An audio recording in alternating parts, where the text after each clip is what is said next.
Make that big boss less special. It ain't no game, but they saying welcome to the second level.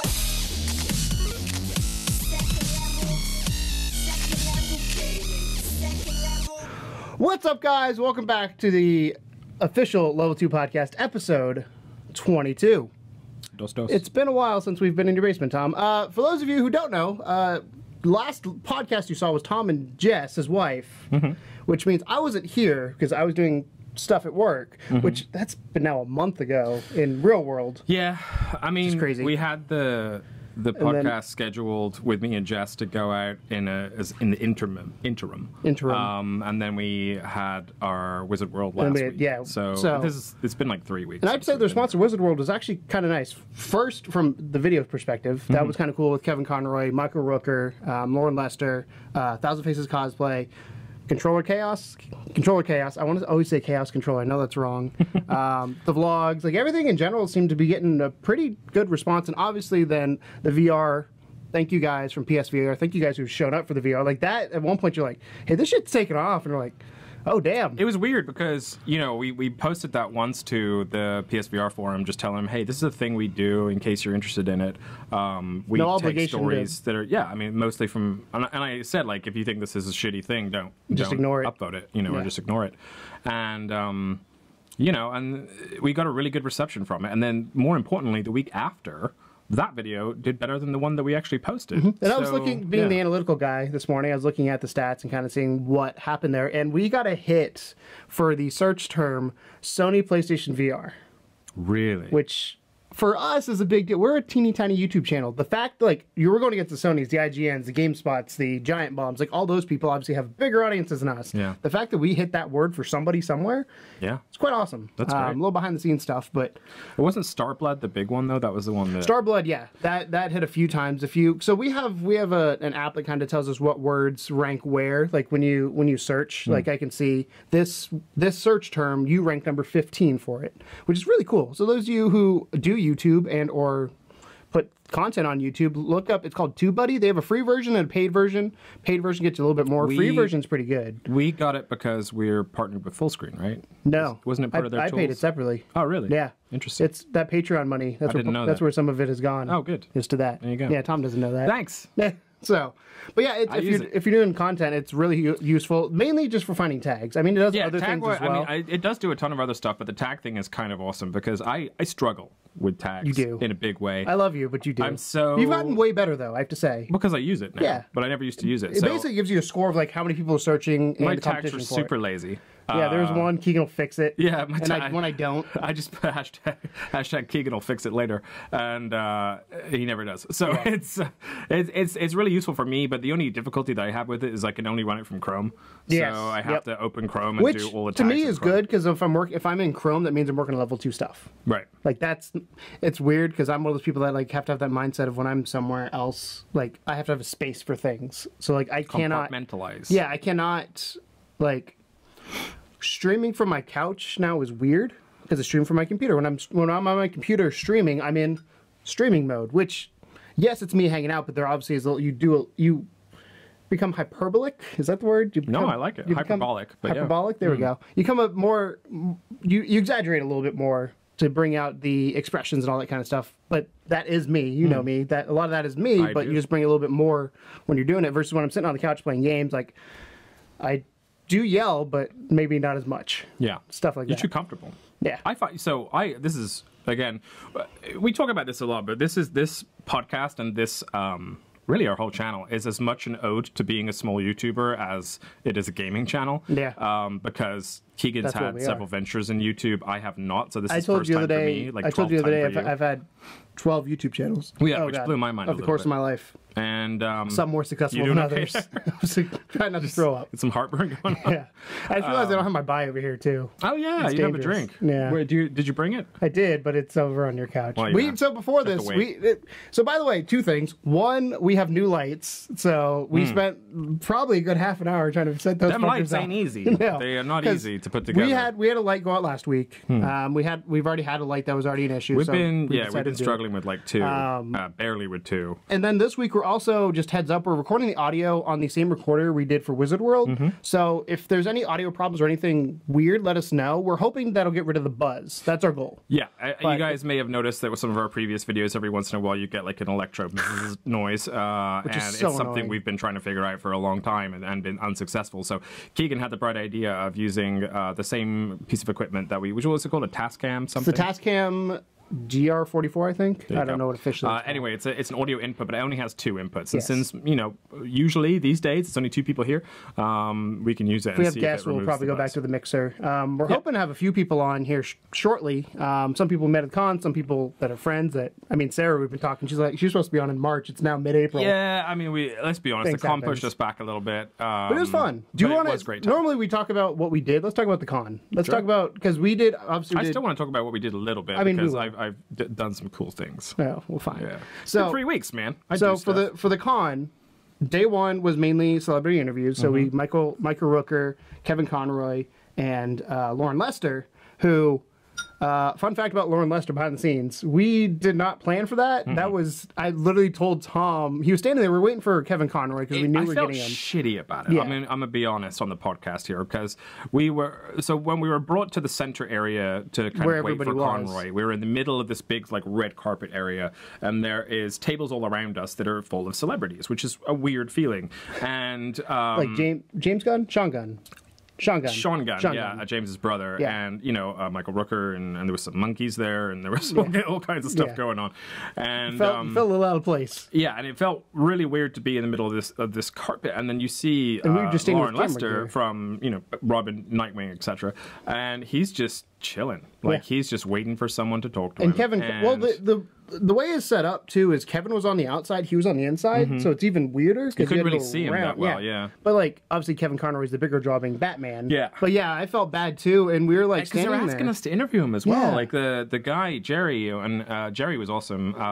He's like, hey, does anyone want to interview Lauren Lester? And we were looking at each other, and we were like, yes, but we don't have questions because we had things planned. Because we knew we were getting Conroy, so we had questions planned for that. We knew we kind of maybe were going to get debating Rooker, so we wrote a few few got questions things for ready. that We too. did not know Lauren Lester at all, and it was funny because we were standing there, literally standing there, and we're like, "Do we want to do it? Do we want to do it?" And he'd finished with another one, and I go to Tom and go, "You know what? Fuck it, I'll wing it and see what happens." And and you could see that in the interview. Life. Yeah, right. That was the first interview we did at the con, and Keegan is absolutely winging it, night winging it. And I didn't know he was Nightwing, by the way. The part to me that is weird with Mr. Lester is the fact that I'm not a Batman animated series fan. I never watched the series. But you know not enough about voice acting. Yes, I can talk about Batman that kind of stuff. So I think you did a great job. Let me say that. You're welcome. It was terrifying. That was probably the most nervous. You looked really nervous, which is why I like it. But it's the first one too. That's the other thing. I knew everything that led up to that moment of you being next to him, and I was like, holy shit, he's doing it. It's like. I mean, worst case scenario, we would have probably just not uploaded it. Yeah, and the thing was though. He was super nice. He was actually a really excellent dude, and we felt shitty for not actually going out there purposefully to get an interview with him. He asked me for my card. Yeah, he asked for the card. He also had really good things to say. He was super comfortable in front of that camera. You should go watch it. I'm sure we'll put a link either up here or down in the crotch bar about it. But he talked about what it's like to record with Mark Hamill, how you knew he was going to be there, that kind of stuff. So, and what's really interesting, he's the one we probably had the most time with. And he also did a liner for us, which is, no other person did a liner. But to be fair, I didn't ask Rooker because I was scared. But he did a liner for us, which is basically just saying, hey, welcome to the second level or whatever. And, it was a really good Lester, who's Robin and Nightwing. You know what's weird, though, is that he did the voices for Robin and Nightwing when he said their name. But Conroy said he was under contract, which is why he couldn't do it.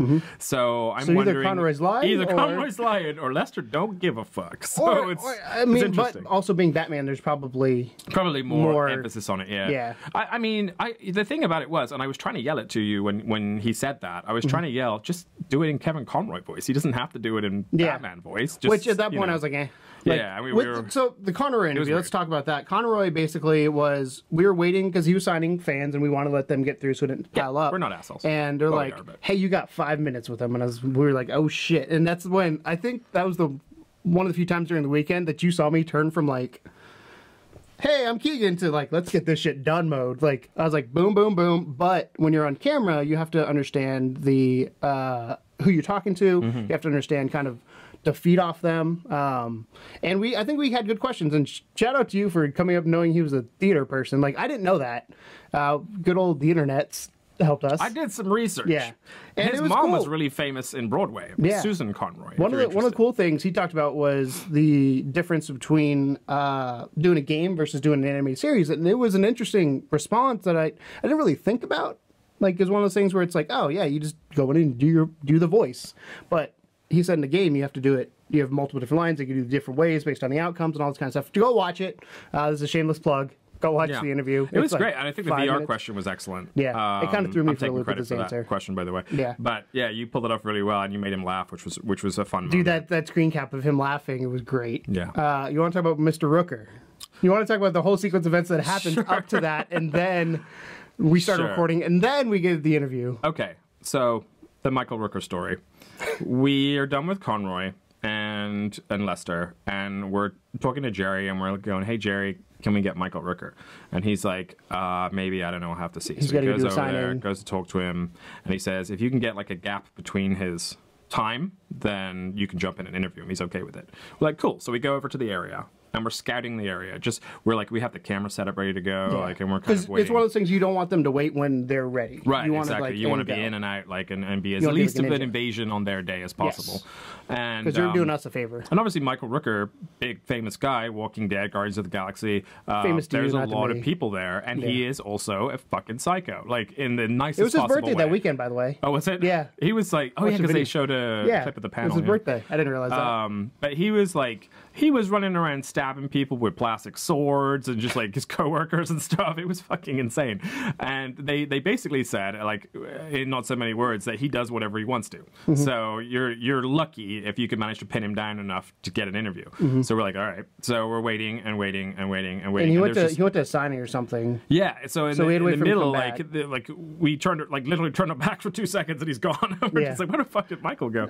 And he's getting some photos done. They're like, oh, he'll be back in 15 minutes. So like, cool. All right. Well, we'll just stay here then. So we stay and we wait, and he comes back and he signs some more stuff, and then like a school full of like special needs children come in. That was really cool. It was very sweet. Was really cool. And they were like apologizing for getting in front of our cameras and everything. It's okay. But then finally, it happens. It gets to the moment where he's free. I'm like sat there by the side of him, shaking like a goddamn You handed him the leaf microphone, with the microphone, and he's sitting there with it in his hand. You're standing there. I hand him the microphone, and then some random chick in I think it was like a Miss Marvel costume. That's what it looked like. Walks up and says, "Hey, do you remember me? You zipped up my dress on Halloween. Fun fact, not Halloween, on New Year's Eve." The only reason we picked this up on camera is because we were ready for the interview. Like I had to hit record on both the camera. I stopped it because I felt weird recording somebody's private conversation. Which is why I stopped it. But I recorded. To be fair, she did wander into the middle of an interview. Oh, I know. But it was one of those things once it went, and also we have the time limit on the camera. I blurred her face. I have respect, but honestly, like, get the fuck out of my interview. But it was funny because it was like I started recording both audio and video. And I was like, we're ready to go. It was and a great idea. Like, oh hey, yeah, it was like we were about to go. Like he had the microphone to his face. This chick walks up, and she's like, "So, do you remember me? You zipped up my dress on New Year's Eve." It's, "Oh yeah, of course I remember you." And I'm thinking, no, he doesn't. His response, I think his response was like, "How did it get down in the first place?" Yeah, and then he says, "How does it get down in the first place?" And then he laughs his ass off. I'm laughing because like I'm just like, what is happening right now? And we cut. We cut before it got really interesting, but there was a moment where I look at the camera and you could see it in the intro to the video where I'm just like, what the fuck is happening right now? And then later, I was looking at David Diaz, our friend, David, and I'm just like, I show him the microphone and I'm just like, should I just hand it to her? Like I made a gesture like I was just going to give it to her. We didn't record that, which sucks because that was funny. I'm funny, but it was weird. It was good. And then the interview was even scarier than that. Even the scarier than being in the middle of the private conversation that was going on and just being the third wheel that he is still addressing, by the way. I'm still there in his eyes. And I'm just like, I hope this guy doesn't have a wife. Yeah. And so then we have the interview, and I ask him a question about some video games. About video games, and he gets like not mad, but just kind of like condescending. He's like, "Those are my two smallest games." Yeah, he was like pissed off that I asked him about games other than Black Ops, and I'm like, you know what, Black Ops is a big game. Honestly, the only reason I didn't mention it is because I forgot. Because you can ask Keegan and David. I was going over my notes, and I was just like trying to remember the first. He was doing phrases. Yeah, I had like this mnemonic going in my head. Blah, blah, blah, but I remember Irish being in there somewhere. Yeah, I never did that one. Yeah. But I had these. No. I was trying to remember as many of the questions as I could because I knew I was only going to get like 5 minutes with him, and. One of the questions was about, I went through his IMDb list, and I'm like, oh, dude, he's done, like, Lollipop Chainsaw, he's done Riddick Escape from Butcher Bay, he's done Call of the Dead, he's done Black Ops 2, he's done The Walking Dead. I'm like, I'm not going to go up and ask him about The Walking Dead. Black Ops, I'm like, honestly, I don't give a shit. Like, that's not a good game to me. It. Black Ops 2 especially. But fucking Lollipop Chainsaw and Riddick were my shit. So, like, those are the ones that I remembered. So I thought I'd ask him about it in hopes he would tell me some cool shit about those games. And he got mad. Like, nope. He was like, no, those are bullshit. Why don't you ask me about Black Ops 2? And I was like, because I don't like Black Ops 2. I don't know. Like, it was weird. When I heard that answer, I was like, oh, how's he going to respond? Because in my head, I'm like, how's Tom going to respond to this? Everything was on autopilot. Yeah, I completely shut down. But yeah, that was a really interesting experience. I've never interviewed a celebrity of that caliber before, or anyone really. I have to say, it's really interesting as somebody who's. I mean, I've interviewed hundreds, if not thousands, of people. You do it face to face, though. I was always emails, so I'm not used to seeing that person in the flesh. That moment with that girl is probably top 3 moments of interview things or things I've seen and or caught on camera. Yeah. Another one was I was at Bamboozle 2007, 2008. Boys Like Girls was when they were kind of somewhat big. They were playing, and I was filming in the pit, and this girl just walks up on stage while they're playing, kicks the drummer, and just walks back off. Found out later on it was his girlfriend, and she found out he just cheated on her. Oh, wow. And she went up on stage and just kicked the shit out of him. Fair enough. And walked off. Yeah. So that was one of the moments. And then the final moment was when I was on stage filming Jars of Clay, who is a Christian band, and they have a song called Flood. Well, I was at a festival and it started raining, and like, rain is fine, but like, a monsoon, you have to cover gear, that kind of stuff. So I was stuck under a tarp with the piano player, and I'm like, what do I? I'm like, I guess I gotta film him because somebody just pulled a tarp up over top of us to protect the piano.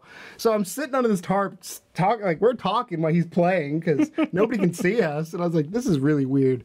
Another top moment would be Switchfoot when I get yelled at for blocking a light. I was shooting the drummer, and they have LED lights behind me, and I squatted down to get a shot, and the tour manager taps me on the shoulder. He's like, get out of here. I was like, and I know the dude now.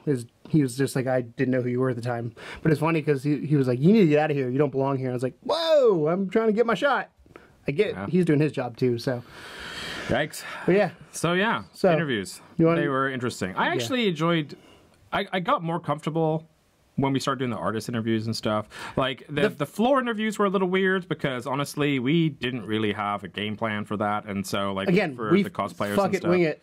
We winged the shit out of that entire section. And I'm really bummed. It was good. We had some good conversations. One of the things we didn't get audio for, because I think I fucked it up, was there was an Iron Man and Spider-Man for the Cardinals. Iron Man St. Louis and Cardinals. Spider-Woman. I feel think, or man, I don't know. I feel bad because I recorded and I stopped and I started again. If they're watching or listening, we're sorry.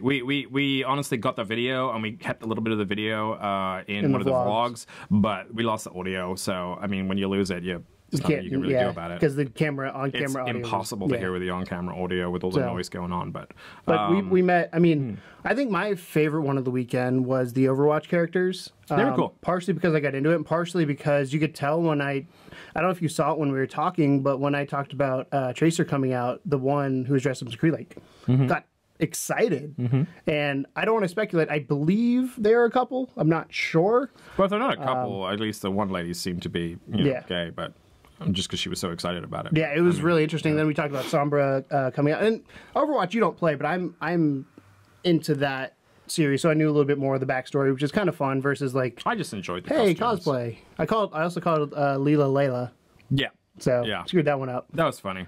They were brother sister.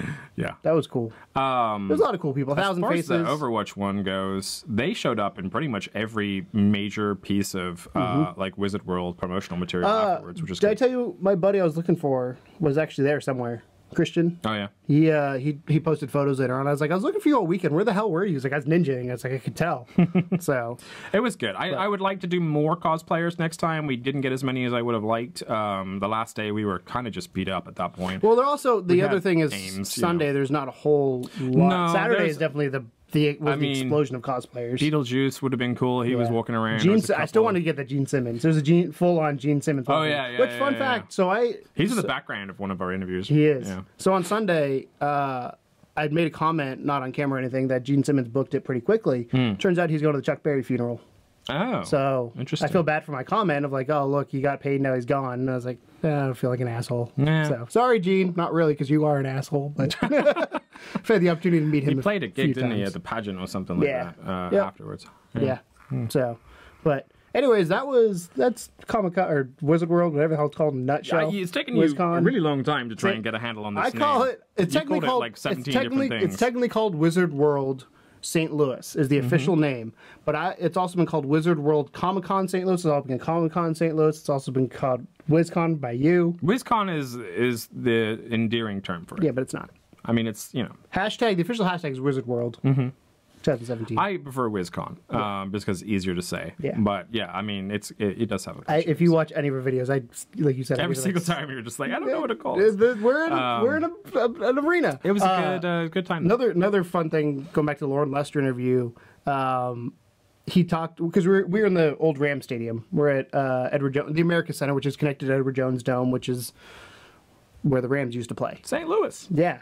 And he made a comment of like, "Oh, it looks like there should be a football team." And I go, "Ooh." He's like, "What did you?" You called him out on that shit. That he's was funny. He's like, "What?" And I was like, "Did you not hear the story?" And he's like, "No." At that point, I was like, "I feel bad," because he's completely oblivious. I was like, "Yeah, our team went back to LA." He's like, "Didn't your team come from LA and come here?" And then come on, Lauren. Yeah, it was funny though. I mean, I'm not a Rams fan. I could care less about the Rams. I'm a Saints fan, but being from St. Louis, I obviously know how much that hurts some people. Yeah, for sure. For sure. But sad times. Let's get into real quickly, since you wanted to. Yeah. I've done so many things. I've been like waiting for By the way, this I'm moment. sweating balls right now. It is toasty it's hot down in here. These new lights These are new killing lights me. are toasty. I wanted so to talk. What have you been doing? I don't know what you've been doing, but I've been doing stuff. I've been sleeping. And those stuffs are all pretty cool. So I want to talk about a couple of them, if that's okay. So as far as TV and movies and things like that, I watched two. Turn my hat backwards just to be prepared. It's Is it not straight? quite straight now. There we go. We've learned. A little better. We've learned. A little more down as well. I can't. I got a head for it. So I watched a couple horror movies that I wanted to talk about. One is The Void, which is one that.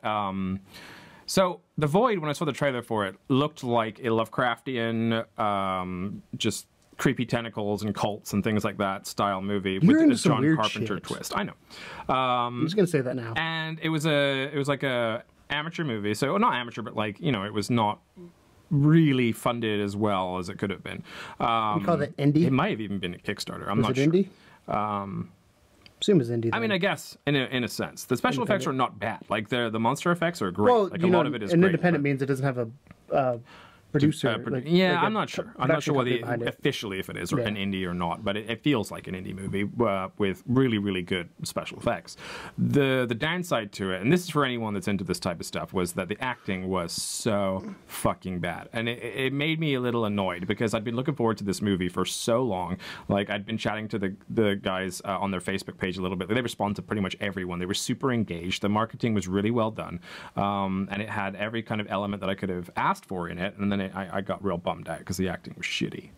That and The Evil Within, and this is not the game The Evil Within, because there is a game The Evil Within. Yes, I know this the is game. a separate movie, and this one's interesting. You'll like at least the premise of this. So they started making this movie, or this guy started making this movie in 2002, and I think he started like creating it in 2002 and started actually getting into production in 2005. So it just released this year, 2017. So it's been in production for a little bit. So what you're saying is it's the Last Guardian. Yeah, it's Last Guardian of movies. But the cool thing about it, and the reason why it's taken so long, is because apparently the guy that made the movie was a millionaire meth head. Right? So and he died. If you can imagine being a millionaire meth head, that's a lot of meth. So he I don't know what the going rate of meth is right now, Tom. I mean, I imagine it's a lot of meth. I imagine $1 million or several millions of dollars of any drug is a lot of that drug. Yeah. So this guy had awful nightmares, awful nightmares, and he made a movie based on a nightmare or a collaboration of nightmares with a millionaire's funding, and while he was addicted to meth. It's really fucked up. Like, it's really, really fucked up. And you can only watch it on Amazon Video. If you buy it, which I did, you can only stream it. If you have a MacBook, which I do, you can only watch it in standard definition. That's dumb. It's really shitty the way they released this movie, especially with like the amount of like time and effort that went into that thing. And here's the thing: this guy was apparently super anal, like super, like every single frame had to look perfect. So the production quality is surprisingly great. Like there's a really solid production quality. Acting again, not fantastic, but in this movie, particularly because of the effects and everything, you could oversee the acting and just put it down to like. Have you ever seen The Room? No. It's like a movie renowned for being so terrible that it's actually awesome. It's like The Fog. Yeah. Well, sure. The Fog is well, the bad. Fog is supposed to be good, but I don't think I've ever seen. Well, which Fog are we talking? John Carpenter one was the one I was referring to. I'm talking about the one that was like 2000. I was in high school, so yeah, you're probably right. Yeah, that one was very good. But yeah, so this movie is super fucked up. Some of the weirdest scenes I've ever seen. So much so, like my wife got like really kind of disturbed by it, and she had to stop watching for a minute. And yeah, you can't fucking find it anywhere except for Amazon. So I would say those two stick out to me because I was waiting for those to come out for a long time. I'm a big horror movie guy, and so I want to talk about those real quick. TV wise. Honestly, can't remember anything good. I watched Crazy Heads on Netflix. Have you seen that? No. 2 English girls hunting demons. It's like half funny. It's not bad. It's like 6 episodes. So it's kind of worth it if you're interested. If you like Misfits, watch it. And then what I really want to talk about, though, you're too still. I had to make sure you were still there, is Persona 5. Because Persona 5... The worst game of 2017, right? Fuck your life. So Persona 5 is so I've heard it's getting like a 2-star. It's getting like a 2-star rating on everywhere. Metacritic's like -33. I will stitch your mouth closed. So this is actually a good game, unlike Mass Effect Andromeda. Yeah. So I was playing Mass Effect when Persona came out, which a lot of people were. Yeah, and I still like Mass Effect. I'm still choo-choo on the hype train for that, okay? Like, I do not hate it as much as everyone else hates that game. I just hate it because everybody else hates it. I've never played it, so right? It's not bad at all. Like, and they fixed a bunch of shit as well, so it's like, it's even better now. But Persona came out, and I'd only ever played Persona 4 Golden on the PS Vita, which was recommended to me by a friend at work, and I've never played Vita. It's such a weird game. Like, it really is. So... Is it a Tom game? Asian, it's definitely Japanese? a me game, but let me lay out the groundwork for you. I've watched Kind of Funny play a little. Kind of Funny? Was it Kind of Funny? Might have been IGN. One of those two. I watched one of those two play a little bit of it. Yeah, they have a weird thing on it where they say that if you go past a certain date or something, they stop you from being able to stream it. Which, by the way, they haven't actually enforced on anything. So, but I understand that because this game is one big story. Like, if you watch this game on a stream, you're never going to buy the game because the story is everything. The battling is really, I still think really it's dumb. few and far. As somebody who's a content creator, I think it's dumb. Yeah, I don't disagree. But I also see the point of not wanting to spoil the story. You know, we just flip-flop roles. Yeah, it happens. But I'm talking about this game. So anyway... I'm trying so hard to make you not talk about this game. Is it working? No, it's listen to me, because I had this conversation with my wife, and trust me, she didn't want to hear it either. But I just really wanted to talk about it because it's so fucking awesome. So, okay, you with me? Are you following? Are you coming down the rabbit hole with me? I don't know. We haven't jumped yet. You play a guy that goes to a school having had a criminal record. You have to stay... So it's not a full boyfriend? No. Okay. You have to stay with a coffee shop owner who doesn't like you very much. When you go to school, you meet this thug who's just this like typical Japanese version of thug, which is basically like a white kid with blonde hair, which is weird. And somewhere down the line, you discover that the gym teacher has been beating up the students and sexually harassing the female students at the school. And because of his weird like behavior, you slip into, and you have to follow me down the rabbit hole. Are you ready? You slip into his palace. His palace is another dimension where there are monsters roaming around, and they're like physical manifestations of all of his kind of weirdness and his desires and things like that. And you meet a cat that talks. So this is Alice in Wonderland. It's a little bit like Alice in Wonderland. You meet a cat that talks, and the cat tells you have to steal... Is his name Cheshire? No. Okay. His name is Morgana. You have to steal the treasure, which is his desires in a physical form. But you can't do that until he is aware that you're there. So you go through this entire dungeon area, basically. You get to the end, and you find out that his desires are just like a cloud or mist. You go back to the real world, you have to send him a calling card like, what's up, we're coming to steal your desires. And then, and only then, do his desires manifest into a physical form of a crown. You then have to go back in, steal the crown, fight him, come back out, which then changes his heart. So when his heart changes, he gets up in front of the entire school and says, I beat up boys, I touch little girls, and I'm going to kill myself. This is a kid's game. So right? I just want to say you lost me at rabbit hole. Okay, so you're still so basically like this dude gets up on stage in front of the entire assembly and it's like I'm gonna fucking kill myself, and so you're like, holy shit, this just took a turn for the dark, you know. And then but touching girls is not weird. No, yeah, all that shit is weird. Okay, but that's almost like standard Japan at this point. But you know, like the fact that not only does he like do sexual harassment, he then gets up in front of a crowd full of kids and says, I'm gonna kill myself because of this. He's had a guilty conscience, maybe. Yeah, well, he had a change of heart because they stole his desires. So he's the Grinch. So, well, they were worried it was going to kill him, but it didn't kill him. It just made him, like, realize that he'd been a prick, basically. And then you form this group called, like, the Phantom Thieves, and you decide that you're going to go around and steal these, like, dark desires of all these famous people and change their hearts. And that's the game. But the game plays out by basically, on a day-to-day basis, like, you wake up in the morning, you decide what you want to do. You go to school, you can go like read some books, you can go eat some food, you can just go wherever the fuck you want to in like several different town areas. When you're at school, sometimes they'll ask you questions and you have to answer them like you're actually in class, which by the way I have to Google every single time because they're really hard questions. You can join like clubs and stuff. You can you know, make friends with people and form bonds. I didn't even mention Persona yet, which is a demon that you have, well, some kind of a demon or a manifestation of a different characteristic of you in a monster form that you can use in the battles. And that is just the surface of this game. That is the first... This is why I don't play this game. That is the that first is too much shit. 6% of this That's why I don't play this game. I will never play a game like that. It's fucking incredible. So if you have 100 hours to waste and you like the idea of stealing the hearts of guys that beat up on their students and sexually harass their... That's what my pop females, filter thinks. Then I highly recommend Persona. If you like Japanese stuff at all, you'll love it. But honestly, it's one of those games that every single chapter is individual to themselves. So you don't miss out anything by not having played Persona 4 or 3 or 2 or whatever. Can I say what I've been playing? Sure. It just involves shooting people. Ghost Recon Wildlands. So just boring. Sneak in, shoot boring. people, move on, next province. So you're playing that now because you weren't playing it for a while. Finally. Yeah, me, David, and Brian, me and David mainly, but me, David, and Brian have been playing that along with Elder Scrolls and a few other games. But that one's probably been the one we played the most recently, other than Elder Scrolls. We're still fucking in that game because the game never ends. It's a lot of fun. The controlling of vehicles in that game is garbage, which sucks because you do it so much. Right.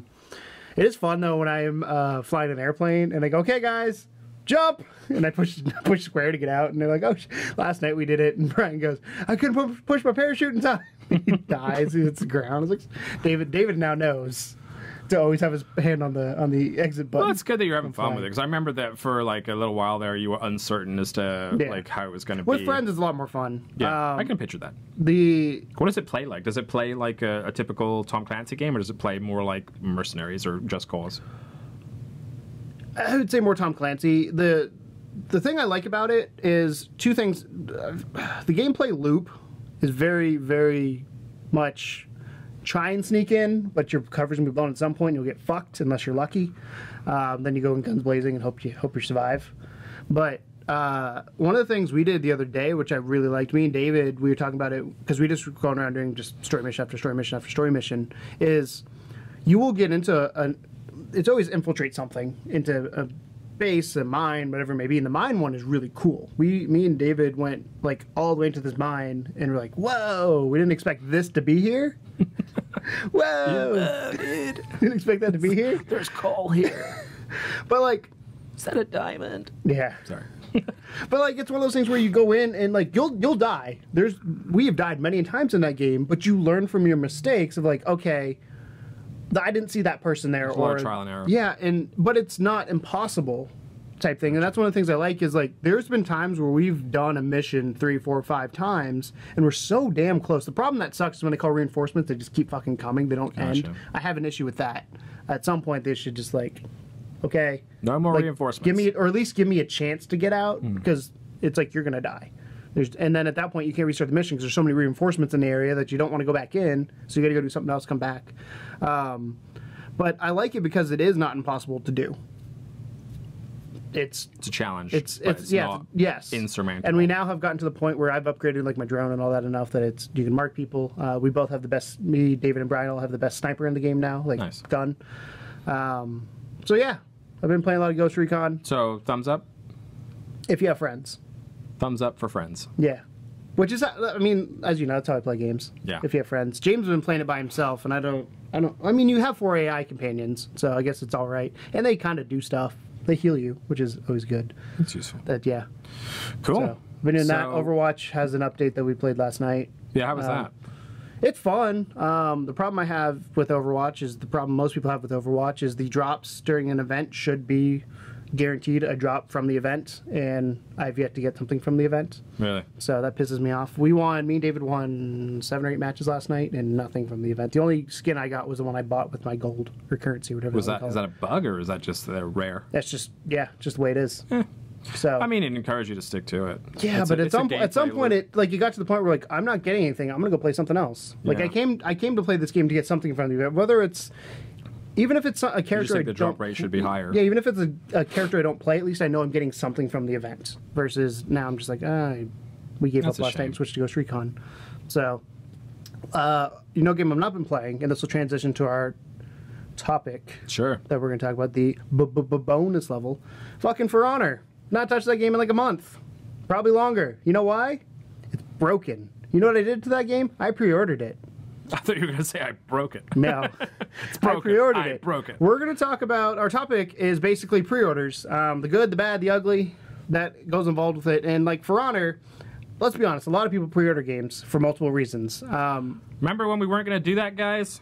I'm looking at the entirety of Reddit right now. There was a big thing going on for months where they were like, no pre-orders in 2017 or whatever it was. What brought this topic about was I almost pre-ordered Battlefront 2 after I hated Battlefront 1. I was like, I can't do this out of principle. But let's talk about For Honor. Sure. Because it's a game, as you know, I wasn't excited for. Got in the alpha, became super hyped on that game. Got in the beta, super hyped on the game. Game released, super hyped on the game. And then the connection issue started. And that was always my concern. When David sent me that they use peer-to-peer for the online, I was like, that's the one thing that could potentially break this game. And it did. During the beta and the alpha wasn't bad because there's not as many people involved. The server connections were were stronger, that kind of thing. But as soon as it went public, I've been booted from too many matches at the end of the match because the guy who lost was hosting the thing and quit, and I don't get rewards for it, and that's bullshit. Yeah, because they're long matches too. It's a lot of effort that you put into that. So it's like it, and then on top of them, they did microtransactions and their drop rate wasn't high enough. And I heard tried to fix that. And I heard Starblood Arena was facing many of the same issues, actually, as far as the connections and everything. It sucks, because that's the quickest way to kill an online multiplayer game. Yeah. I mean, that's true. So, pre-ordering games, let's talk about why you would pre-order a game. Let's start there. Let's start with what would make you pre-order a game. So, for you personally, why would you pre-order a game? If I'm going to pre-order a game, it's either because it's something that I've wanted for a really, really, really long time, and I'm willing to risk failure. Mm-hmm. Like, let's say Mass Effect Andromeda was one that I pre-ordered.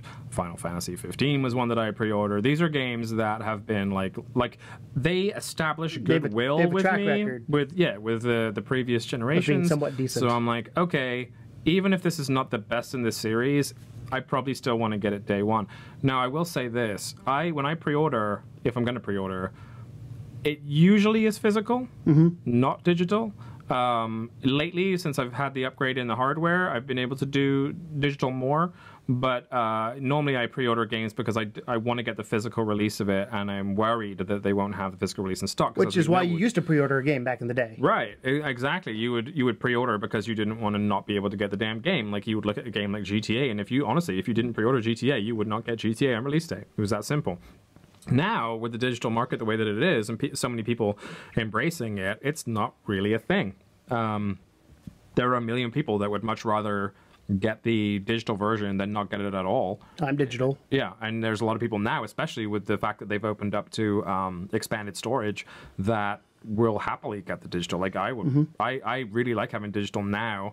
And this is again a flip flop from my previous position, which I find interesting. I mean, not no knock on you because it's not a flip flop so much as they give you a reason to. Yeah, I've gained new insight. And there's nothing wrong with changing your mind on topics ever. I mean, we've talked about with me and the Switch. I'm not as critical of the Switch right now. I still think what I said about the Switch stands on a lot of the stuff, no software, but I'm not.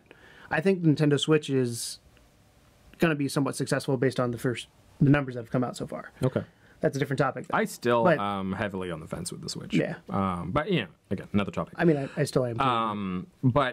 And that's a good example of pre-ordering as well, actually, because... they always say pre-order hardware, not software. Yeah, because that was not available. Yeah. Still really hard to find a Switch these days. PSVR. PSVR is a little better now, but yeah, for a while there, it was impossible to track down. And so hardware does make more sense to pre-order than software, but nowadays, I honestly feel like unless, for whatever reason, you need like the collector's edition That's what I was going to say. To me, the only reasons you pre-order a game, in my opinion, would be... And I don't ever do collector's editions, but... If there's a series that you're like, I thought about the For Honor Collector's Edition because they had the cool little helmet. I'm glad I didn't do that now, looking back on it. But they have some cool thing that you're like, that would be awesome outside of the video game realm, unless you're a big enough gamer that's like you have a game room. Because to me, a pre-order something. Let me tangent the Collector's Edition thing real quick. Collector's Editions now almost always involve a statue of some kind. Which I like. I'm cool with that. Of some kind. As long as it's done well. But back in the day, it wasn't like that. Like, I remember... Dude, there was a pre-order for a game that you could, like, get a house. Remember that? Call of Duty, I can't remember which one now, but one of those had, what do you call them? The goggles? Night vision goggles. That's kind of fucking dope, man. That's related to the game. It's a really expensive piece of equipment. I don't know how good they were. Think about the Pip-Boy. Yeah, the Pip-Boy was a good one. Even that's a bit like, I mean, that's cool, but it is a little cosplay. Like, a little bit like, kind of like something you would just put in the corner of the room and not use, whereas night vision goggles are practical. Yeah. I mean, if you stalk and kill as many people as I do, then night vision... I'm just kidding. Night vision goggles are kind of a cool, neat thing that tie into the game as well, and you could still have a figurine in there or something, but I kind of think it's cool to have some kind of a practical item in there as well, which can't always be done, but if you think about a game like, I don't know, Horizon or something, you could have like a little toy, actual, like a moving robot dinosaur or something like that, rather than just a figurine of nothing digital. Heroine. Digital should not be in a collector's edition, period. Yeah. I feel like that if you're paying that much, especially if they're getting to the point where they're $200, $300 for collector's edition, has to be something physical because that digital can go away pretty quickly. Yeah, exactly. So if there's a collector's edition that you're like, I have to have whatever the hell's in it. Yeah. If you're a fan of the series, kind of like you're saying, if there's a track record for it of like... Of goodness. Hey, for me, a no-brainer for me to pre-order right now based on the first game is Division 2, which they're not doing. It's Division Year 2. But if are they going to release it as a secondary thing though, or is it just going to patch the first game? It's free updates. But what I'm saying is, if they come out and say, "Hey, Division 2 is coming out in 2020," I would. You would buy it. I would buy it just based on how good and how much fun I had on the first game. If the game sucks, again, you're taking that risk of like that game could just absolutely shit itself, and then that would suck. I'm out $60, but that's a risk I'm willing to take. And the other thing I think pre-ordering is if you are getting a console on launch, like that'd be the only other time you pre-order a game. Those are really, really tempting. Or for me, it's when I'm playing with friends. That's personally the other one would be like if I'm gonna get, I don't know, like again Division. I pre-ordered the Division. David pre-ordered the Division. Nate pre-ordered the Division, and I think Brian might not have. But we were all waiting there on launch night because we knew we were all hyped for the game. We all wanted to jump in and get ready to go. And you don't have those game nights anymore. Because local co-op is not a thing where you all are hanging out. Like we were counting down the clock, and I was like, "That was fun." Like there used to be, a similar vibe when you would go to a midnight release or something, which doesn't exist anymore because it's digital. Well, it does exist, but it's just not nearly as big. Not as big. Yeah, because digital. I actually got to work at a midnight release once. So I used to work for Hot Topic. I know I look like a Hot Topic employee, and where's your piercings? I got to do this weird thing where we collaborated with the local GameStop because we were like literally side by side in the mall, and it's the one where we work. I was like, and that was, you read my mind. So they were holding this event, but they brought in the army to shave people's heads, and like they were like, if you let us shave your head, then we'll give you this token for whatever. And we were selling T-shirts there, obviously, and I was doing it like a street vendor in England market somewhere. I'm like, come here, get your T-shirts, and and then of course when midnight kicks around, everyone's super hyper, and everyone like went it and got home. I played it for like half an hour when I got home. I was so tired, and I was just like, I don't know why the fuck I thought this would be a good idea. If I wasn't working, I would never go to a midnight launch ever. I don't think I would never say never, but there are very few things that make me go. I think only like I think for maybe hardware, like VR2 for hardware, PSVR 2 yeah, might make me get my ass out of bed. That's what I'm saying. I don't want to say never, but it'd take a lot to make me. Yeah, it would have to be something pretty extraordinary. So, and even then, like I'm so lazy, I probably wouldn't do it. So pre-ordering, again, if it's a series you love, good collector's edition series you love. For me, if friends, I know my friends are going to get it. I'm going to play that game with them, even if I don't like the game. I'm going to have that experience with them. Social aspect, yeah. Reasons not? Why would you not pre-order a game? I don't know. It's a new IP. I think any new IP, even one like Horizon. Let's use the example of Horizon, because Horizon turned out to be fantastic. I think it is one of the greatest games of this year and will be up for Game of the Year this year. But we didn't know. It's the unknown, and again, you're putting that risk out there with it. I have to disagree with you, and here's why. I think that to a certain extent, if the people that create the new IP give you enough reason to don't know how to move your phone. I know. Yeah, you're just gonna elbow Siri in the face. I think if they give you enough reason to believe in it, like if they show you enough marketing materials, enough gameplay, enough of to hype you up about it, there's nothing wrong inherently with supporting a new IP. In fact, I would argue that supporting a new IP would be better than blindly supporting a sequel to an IP. Even though, like we said before, if a game has a good track record, but then at the same stroke, the problem that happens, as we well know, is a company like falls on its laurels, Ubisoft or whatever. Yeah, they're just like, okay, well, let's churn these fucking Assassin's Creeds out as fast as we can, and they get to a point where they already have your money. Like every time they announce an Assassin's Creed, you're instantly blindly gonna pre-order it, and then that gives them less inclination to make it perfect. But with people like Horizon, the Guerrilla Games that made Horizon, they put their heart and soul into that thing. They made sure it was absolutely bug-free and beautiful. But you don't know that until it happens. True. So why don't you? So my rebuttal to that, playing devil's advocate here, would be, why don't you wait for the reviews that are going to come in the week before you pre-order it?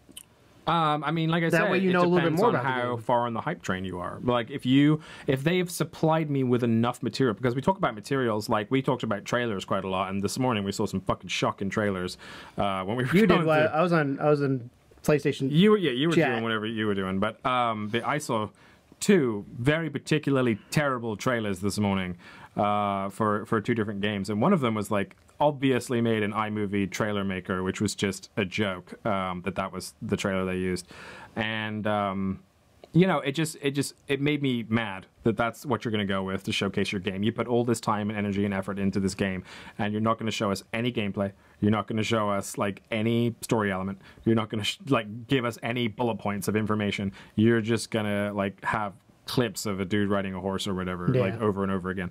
So I think that if that's your marketing ploy, then yeah, fuck you, I'm not going to pre-order your game. But if you do what a lot of companies do, especially with new IP, stuff like Horizon, and also like I remember when Dying Light came out, this was a big thing, they would partner with the press like IGN, and they would have monthly exclusive content. So they would be like, okay, we're going to do the first 20 minutes of the game right here, and they're going to play it. And if they provide you with that type of okay, this actually looks incredible, then you can comfortably give your money to that company. And if they burn you, you learn, But I think the big kind of elephant in the room with that then is No Man's Sky. True. Look what happened there. Badly represented. Yeah. So you're not wrong. Again, picture, obviously Horizon turned out to be a fantastic game, but picture if that was like No Man's Sky style. And again, I don't think anything, I said it before, I don't know if I said it on show or over there, but I don't think anything will ever be No Man's Sky bomb. It was in a long time. Epically bad. Yeah, I've never seen it. It's going to go down in video game history of how not to do shit. Yeah.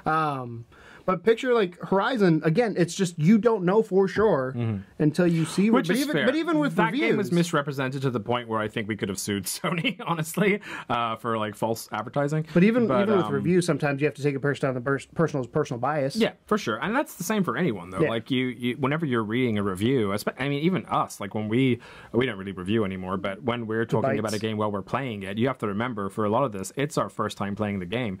We don't have the luxury of time that we can sit there there necessarily and play all of these games through a couple times before we record our opinions on it. So for a lot of our games, especially the ones that you see at the end of Bargain Basement, we just sat down and started playing the game, and we get as far as we get, and we just comment on how we're feeling along the way. Not all games are designed to grab you first time around. Some games take a little while longer to get into them at a certain point, so it's almost unfair. I mean, Elder Scrolls took me twice. Yeah. And then fucking look at me now. So it's almost unfair to base your opinions off of only one person's thoughts. What when you learn with reviewers, kind of who you mesh with, like I've said it before, but Marty Sleva at IGN, I tend to mesh more with his and you ideas do learn like else. Who has your sensibilities and who doesn't. Like with Alien Isolation, they fucking bombed on that game with IGN, and I can't believe they gave it as much crap as they did. I think it ended up with like a 7.1 or something ridiculous, and I'm just like, come on, man. Like, this is, as far as Alien games go, this is the best ever made. And as far as dread and like the feeling that you get playing this game, one of the best games ever made for that. The graphics, the best ever. Like, it was such a solid game. And they shit all over it, and it was just because the dude, I guess, didn't like Alien or whatever, and you're just like, well, then you're the wrong guy to be reviewing this, or you are the right guy to be reviewing this for people that don't like Alien, you know. But you have to consider that person's personal bias. Exactly. And we had an interesting comment on one of our videos the other day, one of our really old couch conversations. If you've ever been with our channel as long as some of you have, Podcast started as Couch Conversations. Podcast started as something called Couch Conversations, which were 10 to 15-minute talks where we just picked a topic similar to how we do with the bonus round and discussed it, but we discussed it like we would discuss it in front of a water cooler. It's not like we have any special knowledge or not like we have complete impartiality? Impartiality? And it's not like we have that. And this guy that word you posted on, we had a console game, Console Wars Are Dumb video. Which I remember he was like, you guys shouldn't... Because you were excited about it. Fucking stupid. Yeah, you saw the... well, because I thought he said... You thought he was saying nice things, and I had to like read it for you again. And be like, no, read this in this tone. And then you're like, oh, no, he's actually slagging us off. And, I mean, you know, you're more than welcome to slag us off. But my reply was, we're idiots. Like, we have our biases. To be honest, I don't think we have opposite biases though, which I think levels us out a little bit. Yeah, I mean, because like, you are a Sony fanboy through and through. You buy pretty much anything Sony does. I was an Xbox fanboy until this generation because Xbox fucked up big time. I'm obviously getting into Sony, but I still, as you know, I still defend Microsoft for a lot of the shit they're doing now because it is better. Yeah, Nintendo. Yeah. Well, this is a perfect example because Nintendo is a company that you would have sold your mom for anything that they put out at one point when we were recording, and since things like the Switch and the Wii U and that kind of stuff has come and gone, you're now kind of in this, I would say, tentative position. I'm in limbo. You're like a little bit kind of wary of Nintendo's behavior, and that is a change of heart, which we both have. We both have changes of opinions when presented new information. So even though I am absolutely a Sony fanboy, I also bought a PSP Go. So I also know exactly how shitty Sony can be to the consumers. I bought PS TV. Twice. 2, actually, yeah. The first one, I hated it. I took it back. The second time, I bought it because I thought I'd be able to play games finally when I got good internet, and that didn't work out either. But there's also things like PSVR, and there's things like the app they put on the Mac that you can just use the controller and play through the MacBook now, which is primarily what I use. So there's lots of things that Sony do that blow my head off. I'm like, oh, it's the best thing ever. They're so nice to their fans, but they have fucked up too. So as much as I fanboy Sony, I would never do it to the detriment of Xbox. I mean, I had an Xbox 360 alongside my PS3 and the Wii. See, Sony's always been the devil in my... I've said this before, but Sony's always been like a bad word in my house. Yeah. Because the Nintendo-Sony relationship, like Sony to me, and somebody asked me this question the other day, I think it was somebody at work, and I was like, well, I look at it as Sony was the bigger brother coming in to bully the little brother. I love games that are fun, and it shapes who I am as a gamer, but I love Nintendo because I look at them as the fun games, the family games, the get everybody together in the party game, not the shoot people, which shooting people is fun in a video game only. But like, as I've gotten older, obviously my tastes have changed, but when the first PlayStation 1, I think this is also where the generation gap that we have a little bit comes in, where when the PlayStation 1 came out, what year was that? 2000? No, it was 90s. I was 90s. Like late 90s, 97, something like that. I was 6. Yeah. So you have to keep that in mind of like PlayStation at the time, it was more mature. I was 6. I was not allowed to play those mature games yet. I was older. So quite significantly. That's a prime example of it. So that's kind of where the bias comes from, is I think... I mean, it's a history. Yeah, I was all in for Mega Drive, aka Genesis, over the Super Nintendo, mostly because at the time that's all I had, and I grew up with that. I grew to love that. So then, whenever I played a Super Nintendo, it didn't mean I didn't enjoy it. It just meant that it felt weird and foreign to me, like the controllers and things like that. That's what Genesis does to me. And it's like, I was like, wait, there's that's buttons? most of where the biases stem from. It's just like, oh, this is weird. I like my controller, and it's that kind of stupid stuff. Well, it's like when you put your money in something, you don't want to feel like an asshole for buying the wrong thing. So you put your money in, and you're like, and that's why fanboys and console wars start, because people are defending their purchase. Yeah, exactly. That's where it all starts from. Defending your purchase. Speaking of defending purchases, pre-ordering. Yes. Sorry to bring it back. To bring it all the way back. So pre-ordering. One of the reasons we don't recommend you do it is, one, if you don't know about the IP. I mean, that's the big thing is, if you're uncertain on something, don't lean on the side of I'm going to buy it. Lean on the side of I'm going to wait. If you're hyped for it, if you're on that train, fine, go ahead and do it. But know there's a risk. That's a fair statement. No, there's a risk involved with it. I would say give it a week. Yeah, or wait for reviews to come in the week before, hopefully. Well, if they haven't released any reviews after a week of it being out, then it's a really shitty game, and you should stay the fuck away from it. Yeah. But then if you still want to pre-order it after seeing review scores, that's when you can because again, it's not they're not gonna run out of digital and embargoes titles. Are a good indicator as well. Not as much anymore. I mean, look at Bethesda. Bethesda's not doing them anymore. Bethesda won't give you the copy until release day. Yeah, which is fine, but like for the majority of the time, an embargo means we fucked up. We kind of know that we might have fucked up. We're really hoping you don't think we fucked up. When you say an embargo date close to release date. When they say that you can't write a review for this game until after it's released. Yeah. Or something close to Or the day of release. Yeah, or the day of, yeah. There was one. Write it, but you just can't. There was one. I was watching IGN. I can't remember what game it was, but they're like, "Yeah, the embargo released 12 hours after the game was released," and they're like, "Wow, that is dumb." Like, let everyone in the world buy it, and then let's tell them how shitty it is. Yeah. So yeah, those are certainly instances and the things that I can agree to. And the other thing, a lot of this stemmed from me almost pre-ordering Battlefront 2. I bought the Mega Awesome Edition of that back in the day. You did the $120 one. And I didn't enjoy it. $7.50. Yeah, but you don't have the DLC and all that. Doesn't matter. So, I didn't enjoy it. I mean, I enjoyed it, but not as much as I wanted to for $120. Versus like Division, I fucking love that game. I paid $100 for that game. You played enough Battlefield to somewhat warrant a normal. Yeah, sorry, to somewhat warrant. I mean, really, what's the difference? A normal purchase. Like if you'd have bought it for the $60 one. You played it enough in my eyes to warrant that. But I had to get all the DLC. But I don't think you. Well, here's the thing: you didn't have to. No, I would not have played the game if there wasn't DLC though. That's where it came in. Oh, so you were only playing it because of the DLC would drop. When new DLC drops would happen, that's when I get back into the game. And then I was like, eh. But like, yeah. So don't if you have even if it's a good franchise, Star Wars is one of the biggest franchises out there, and they have a lot of power, and they have been known to make sketchy history of video games though. They've been known to make interesting games, but I will openly admit the Battlefront 2 stuff that's been released so far, between the trailer and some of the content, which we will get into in Bargain Basement. I've got news is basically Star Wars this week. Tune in same time tomorrow for Bargain Basement, where we talk about Battlefront 2.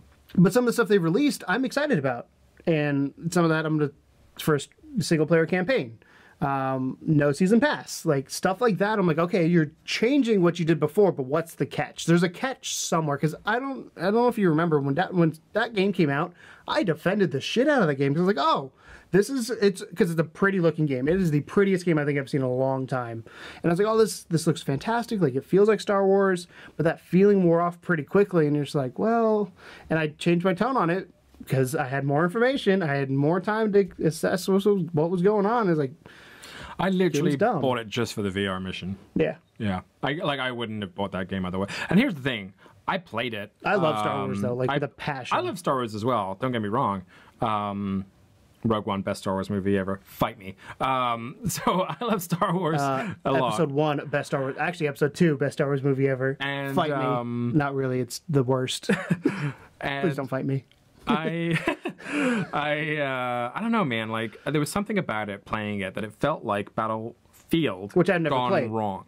No, it felt like it was a worse version of Battlefield because you were using like laser weapons and stuff, and it didn't have like the whole thing about Battlefield and why it's so good is because of the level of realism that goes into it when it comes to like the weapons, how they sound, how they feel, how the bullets ricochet, and that kind of shit. Star Wars, they had the Star Wars sounds, and I think they had the Star Wars like the lasers going pew and like the sparks coming off. That visually stunning, sound stunning, fucking amazing. Just gameplay was work clunky with the lasers. Yeah. And I get that, I do, and I understand that, like, for a lot of people, that's what they're used to from the original Battlefront games. But there's something about the way that it meshes with the, I guess, the DICE engine, or the Frostbite engine.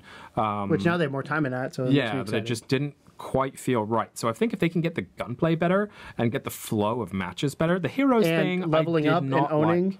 I didn't like the heroes. I liked playing the heroes in hero-specific matches. Yeah, if they had like the hero-specific matches, that's fine. But I think the fact that you could play a normal game and then just suddenly like Darth Vader shows up and murders everyone, that's not like I didn't like that hook at all. I would prefer it to be like a flat match, or maybe just like at the beginning of the game, one person is designated as that person just at random, and then they just play that character for the whole game, as opposed to it just being like a random occurrence that happens once in a while. It was weird. I don't know. The tokens would show up and you grab a token. That's how you became them. So one of the things I think, and again, we're gonna talk about a little bit more in Bargain Basement, but I think they fixed some of that. The rumor is that they're gonna do heroes based on skill. So you have to, like Call of Duty gets the kill streaks, similar to that, which I don't have an issue with, but the problem I have with that then is if you suck at the game, you'll never play as a hero. Yeah. That's the issue there. But then if they have the game modes, then it encourages you to get better at the game. Yeah, but some people just can't. Well, those people probably shouldn't buy it. No, but they want to enjoy Star Wars. See what I'm saying? Well, if you have different modes, though, like here's the thing, though. There's a single-player campaign in Battlefront 2, right? Yes. Was there one in Battlefront 1? No. There you go. That's what those people do. Yeah. They just want to play But Star what if they Wars. want to play online with people? I mean, if you again, it's like look at this me. is where single player. But I don't play single player. But I don't play single player. But I still want to play as Luke. That's fine. What do I do? Well, here's what I'm saying. Because I want to play with my friends. Play single player, you asshole. That's what I would say. Because that single player campaign, like with Titanfall and stuff, which you still haven't played, by the way. No, I don't think I ever will. Double asshole. So if you play the single player game through, you're going to have a better experience because A, you can have more set piece moments. If you like Star Wars, you don't want to just like jump around a map Halo style, like with a bunch of online randos. You want to absorb the atmosphere. You want to have the best cinematic experience you can have in a Star Wars game. So you're going to want to play the single player because A, you can be different characters, different time frames. I'd be super excited for it. It is co-op, I think, actually. I don't know if the story. I don't know if the story is. Yeah. I mean, it should be if it's anything like the old one. But to have those moments that are specifically designed for the fanboys as opposed to the people that just want to play multiplayer online, I think that they fix that. So if you so there's definitely like I could be okay with the kill streak idea because of that. Yeah. But anyway, so moving on. But to nothing, I guess. Yeah, it's like is that it? So what do you guys think? Let's ask the lovely people that are listening and or watching. What's your opinions on pre-orders? Pre-ordering, folks? What would make you pre-order? What would not make you pre-order? What games have you pre-ordered? I mean, what games do you regret pre-ordering? What game did you pre-order and then feel really shitty about? And what game did you pre-order and know that you were 100% justified? What's yours? I have mine already known. I pre-ordered Persona, and I would say so far that's lived up to every single part of my expectation. As far as the ones that I pre-ordered that sucked, I pre-ordered No Man's Sky. So, yeah. Top of the list. See, my pre-order that I was pumped about, Division. Period. I mean, I go back and watch any of our podcasts, you'll know why. You played that game a lot. Anything ever that I've done, you'll know why. The game that I think I regret the most is actually not Star Wars. It's not No Man's Sky. It's Just Cause 3. Really? Because I was super excited on the fact that I could just destroy... Because it reminded me a lot of Mercenaries where you just go in and destroy everything. And you can do that, but I couldn't fucking handle the controls on the wingsuit. Like, I could not figure out how to fly as Rico. And also it's single player. And... yeah, that's the other thing. Which is bad idea for you to order. And I pre-ordered the deluxe edition that gives me all the DLC along with it. So I've got that. I reinstalled it the other day because I've been watching Nerd Cubed play it. And I want to play this game. I haven't played it yet, but I'll totally play it. I played the first two and I really loved them. The first game especially, when that first came out. But I just love the giant explosions. I can't fucking control them. That's fine. So, But there you go. That's ours. What's yours? So if you guys are watching us on level2gamers.com, hello, hi, I see you out there in video land. If you listen to us on iTunes, Google Play, Stitcher, SoundCloud, or any of your other favorite podcast apps. Yeah, almost pulled that off without a hitch. It was good. Podcast You're apps. getting there. It's closer. Thank you. Leave a review. That does help us. And if you want to see us on video, which includes the podcast, and tomorrow we'll have Bargain Basement, and then Fridays will be VR, and then Mondays we do Let's Plays. Head over to level2gamers.com, hit that little subscribe button, and you can also hit the little bell if you guys want to know, A, when we go live for live streaming, and B, when a video is up. We just started a new Let's Play. We did, of Jaws. Jaws. Which you hate, but I love. So it's I don't hate. I just don't trust your ability to get through it. Yep, there's a difference. So we'll see. I've never seen Jaws. I've done it before. I can do it again. That's David was questioning me. I was like, has he beaten it before? I was like, I don't know. I have beaten it before. So. But then I was used to the controls and shit on the PS2 at the time. So yeah, we'll see. But anyways, that's podcast episode 22. Dos. We're weird. Thank you guys for watching and or listening out there in the interwebs. And as always, welcome to the second level. Bye. It ain't no game, but they saying welcome to the second level.